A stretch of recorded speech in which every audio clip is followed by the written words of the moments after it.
हमारे पिछले वीडियो लड्डू गोपाल को एक महिला मिट्टी में दबा आई, उस कहानी पर आपने बहुत ज़्यादा प्यार दिया। और आज इस वीडियो में हम आपको लड्डू गोपाल से जुड़ी ही एक और कहानी शेयर करने जा रहे हैं। जय श्री कृष्णा दोस्तों, मैं हूं नरेंद्र अग्रवाल और आप देख रहे हैं नरेंद्र अग्रवाल यूट्यूब चैनल। तो आइए सीधे कहानी की ओर चलते हैं।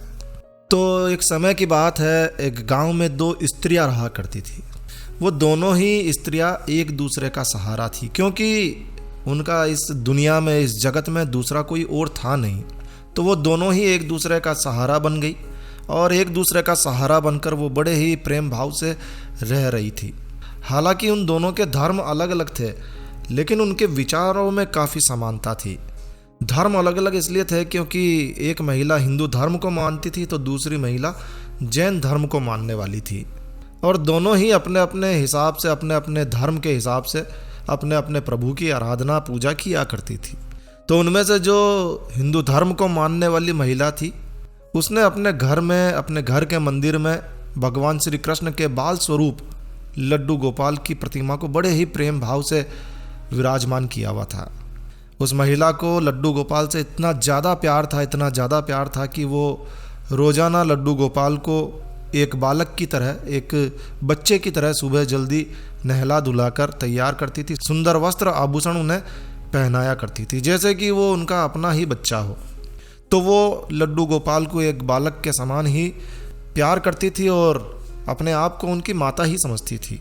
और इसीलिए जब कभी भी वो घर से बाहर जाती थी, बाजार जाती थी या कहीं भी जाती थी, मेले खेले में भी जाती थी, तो लड्डू गोपाल के लिए, उस बच्चे के लिए फल लेकर आती थी, खिलौने भी लेकर आती थी। और घर आकर प्रेम पूर्वक उन्हें वो फल अर्पित कर देती थी, खिलौने भी अर्पित कर देती थी, लो खेलो। और इसी तरह से वो दोनों महिलाएं एक दूसरे के परस्पर सहयोग से अपना जीवन सुखमय व्यतीत कर रही थी। वो अपने अपने समय में अपनी अपनी पूजा धर्म कर लेती थी और जब वो पूजा से, पाठ से और अपने सभी कार्यों से फ्री हो जाती थी, मुक्त हो जाती थी, तो बचे हुए समय में साथ साथ बैठती थी, एक दूसरे का दुख दर्द बांटती थी, आपस में बतियाती थी, हंसती खेलती और समय निकलता जा रहा था। कुछ समय बीतने के बाद में श्रावण मास आया और हिंदू धर्म को मानने वाली महिला, उसे तीर्थ यात्रा पर जाने का अवसर मिला। वो दौड़ी दौड़ी अपनी अति प्रिय उस जैन महिला के पास गई, अपनी सहेली के पास गई और उनसे अनुरोध किया कि आप भी चलिए हमारे साथ, हम तीर्थ यात्रा पर जा रहे हैं। लेकिन जो जैन धर्म को मानने वाली महिला थी वो थोड़ी उम्र में अधिक थी और वृद्ध अवस्था के कारण उन्हें चलने फिरने में भी काफ़ी परेशानी होती थी। और इसीलिए उन्होंने उस महिला से मना कर दिया कि नहीं, मुझे चलने फिरने में परेशानी है और अगर मैं तुम्हारे साथ गई तो मेरा तो कुछ नहीं, तुम्हारी तीर्थ यात्रा में भी विघ्न हो जाएगा, तो इसलिए मैं क्षमा चाहती हूँ और मैं नहीं जा पाऊँगी। तो हिंदू महिला तीर्थ यात्रा पर अकेले जाने के लिए तैयार तो हो गई, मगर उसका मन बहुत उदास था। उदास मन से वो तीर्थ यात्रा पर जाने के लिए तैयार हो गई और जाते जाते उसने अपनी उस जैन धर्म की मानने वाली महिला से कहा कि हे सखी, हे सहेली, हे मित्र, चूँकि मैं 1 महीने के लिए तीर्थ यात्रा पर जा रही हूँ और मुझे तुमसे कुछ काम है। जैन महिला ने कहा, हाँ हाँ कहो, मैं तुम्हारे लिए क्या कर सकती हूँ। तो हिंदू धर्म को मानने वाली महिला ने कहा कि देखो, मैं 1 महीने के लिए यात्रा पर जा रही हूँ और ये मेरा आराध्य श्री कृष्ण भगवान है, जो कि बाल स्वरूप में है, जिन्हें हम लड्डू गोपाल कहते हैं। बस मेरा आपसे यही निवेदन है कि आप इन्हें अपने पास रख लीजिए और बिल्कुल एक बालक की तरह इन्हें स्नेह देना और एक बालक की तरह ही इन्हें सुबह जल्दी स्नान कराना, सुंदर वस्त्र आभूषण पहनाकर इन्हें भोग लगा देना। बस इतना सा मेरा निवेदन है। जैन महिला ने सारी बातें सुनी और कहा कि हाँ ठीक है सखी, तुम चिंता मत करो, तुम चिंता मुक्त होकर तीर्थ यात्रा पर जाओ। मैं तुम्हारे लड्डू गोपाल का भली भांति से ध्यान रखूंगी, एक बच्चे की तरह ही ध्यान रखूंगी। ठीक है साहब। इतनी सारी बातें बताकर वो महिला अपनी तीर्थ यात्रा के लिए निकल गई और जैन महिला ने लड्डू गोपाल का सारा कार्यभार अपने सानिध्य में ले लिया। बड़े ही उत्साह और उमंग के साथ में सुबह वो उठी, स्वयं नित्य कर्मों से निवृत्त हुई और लड्डू गोपाल को स्नान कराने की तैयारी में लग गई।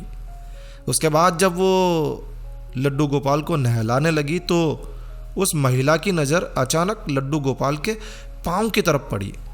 जब पाँव की तरफ उसकी नज़र पड़ी तो वो दंग रह गई, क्योंकि उनके पैर तो मुड़े हुए थे।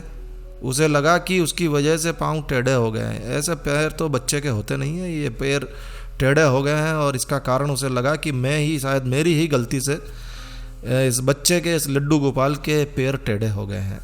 क्योंकि इसका कारण ये था कि जब उस महिला ने लड्डू गोपाल को देखा था तो उसने वस्त्रों और आभूषणों से सुसज्जित देखा था, उनकी ड्रेस में देखा था, और वो इस बात से बिल्कुल भी अनभिज्ञ थी कि लड्डू गोपाल घुटनों के बल पर बैठे हुए हैं और उनका बाल स्वरूप ऐसा ही है, उनकी प्रतिमा ऐसी ही है। लेकिन उसे तो बस लग रहा था कि बस उसकी वजह से पाँव टेढ़े हो गए हैं। तो ऐसा सोच सोच कर वो परेशान हो गई, बहुत ज़्यादा परेशान हो गई, और सोचने लगी कि अब मैं अपनी सखी से, अपनी सहेली से क्या कहूँगी। उसने तो इतने विश्वास के साथ मुझे ये जिम्मेदारी दी थी और मैंने तो पहले दिन ही गड़बड़ कर दी और मैं लड्डू गोपाल की देखभाल सही से नहीं कर पाई।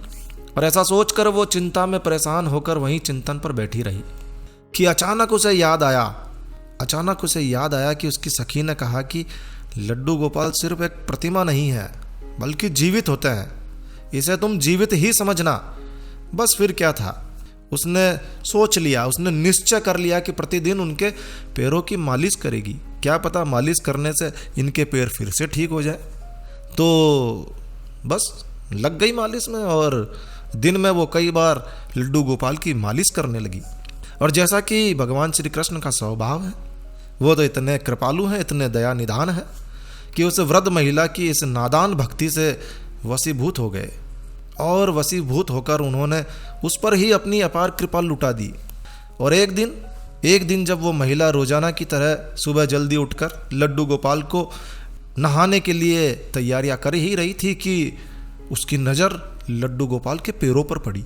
उसने देखा कि अरे लड्डू गोपाल के पैर तो ठीक हो गए हैं। और ये सब देखकर वह वृद्ध महिला खुशी से फूली ना समाई। ये सारा वृतांत सुनाने के लिए वो अपनी सखी का, अपनी सहेली का बेसब्री से इंतजार करने लगी। समय बीतता चला गया और कुछ समय बाद जब वो हिंदू धर्म की महिला अपनी तीर्थ यात्रा पूरा करके वापस आई तो सबसे पहले वो अपने लड्डू गोपाल के दर्शनों के लिए लालायित थी। वो दौड़ी दौड़ी अपनी सहेली के पास गई और जैसे ही उसने लड्डू गोपाल को देखा तो उसे आश्चर्य हुआ। वो आश्चर्य में पड़ गई, ये क्या, लड्डू गोपाल खड़े हुए?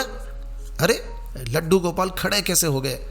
उसने सोचा कि शायद ये उसके लड्डू गोपाल नहीं है, इसकी सहेली ने कुछ गड़बड़ की है। तो उसने अपनी सखी के पास जाकर पूछा कि भाई क्या समस्या है, क्या समस्या हो गई है? तो उस जैन धर्म की महिला ने उसे सारा वृतांत सुनाया कि भाई देखो, गलती हो गई मुझसे, तुम्हारे लड्डू गोपाल के पैर ना जाने कैसे मुड़ गए और मैं तो रोजाना उनकी मालिश करती थी तब जाकर ये खड़े हुए हैं। अब उसकी बातें सुनकर हिंदू महिला समझ गई कि ये सारा खेल तो उस मुरलीधर कृष्ण कन्हैया का है। और वो दौड़ी दौड़ी लड्डू गोपाल के पास पहुंची, उनके चरणों में गिरकर बोली, हे कन्हैया, हे मुरलीधर, आपकी दया की कोई पराकाष्ठा नहीं है, आपकी कृपा का कोई सानी नहीं है। और फिर उस जैन धर्म की महिला से बोली, हे सखी, तू धन्य है, तुझ पर श्री कृष्ण की ऐसी कृपा हुई है जो कोई कभी सोच भी नहीं सकता है। तुझे पता नहीं कि हमारे लड्डू गोपाल के पाँव तो मुड़े हुए ही थे, ऐसे ही थे, क्योंकि उनका ये बाल स्वरूप है, उनकी ये बैठी हुई मुद्रा है। लेकिन तेरी भक्ति ने इनके स्वरूप को बदल दिया और इनके पैरों को सीधा कर दिया। बोलो वृंदावन बिहारी लाल की जय, बोलो राधा रानी सरकार की जय। तो ये बड़ी ही अद्भुत कथा, बड़ी ही अद्भुत कहानी लड्डू गोपाल की आपको कैसी लगी कमेंट करके हमें ज़रूर बताएं। यदि आपको यह वीडियो, यह कहानी अच्छी लगी हो, यूज़फुल लगी हो तो कृपया लाइक के बटन पर ज़रूर क्लिक कीजिए। और यदि आपने हमारा ये चैनल सब्सक्राइब नहीं किया है तो कृपया चैनल सब्सक्राइब कर लीजिए, क्योंकि इस चैनल पर हम लेकर आते हैं आपके लिए तरह तरह की धार्मिक जानकारियाँ, होम रेमेडीज, होम टिप्स और टेक्निकल नॉलेज। तो सब्सक्राइब करने पर आपको हमारे नए वीडियोस की अपलोड्स लगातार निरंतर मिलती रहेगी। तो अभी सब्सक्राइब के लाल बटन पर क्लिक करके चैनल सब्सक्राइब कर लीजिए। तो एक नया वीडियो, एक नई जानकारी लेकर मैं आपका दोस्त नरेंद्र अग्रवाल फिर मिलूंगा। तब तक के लिए stay healthy, stay happy. Thank you for watching my video. Thanks. जय श्री राम, जय हनुमान।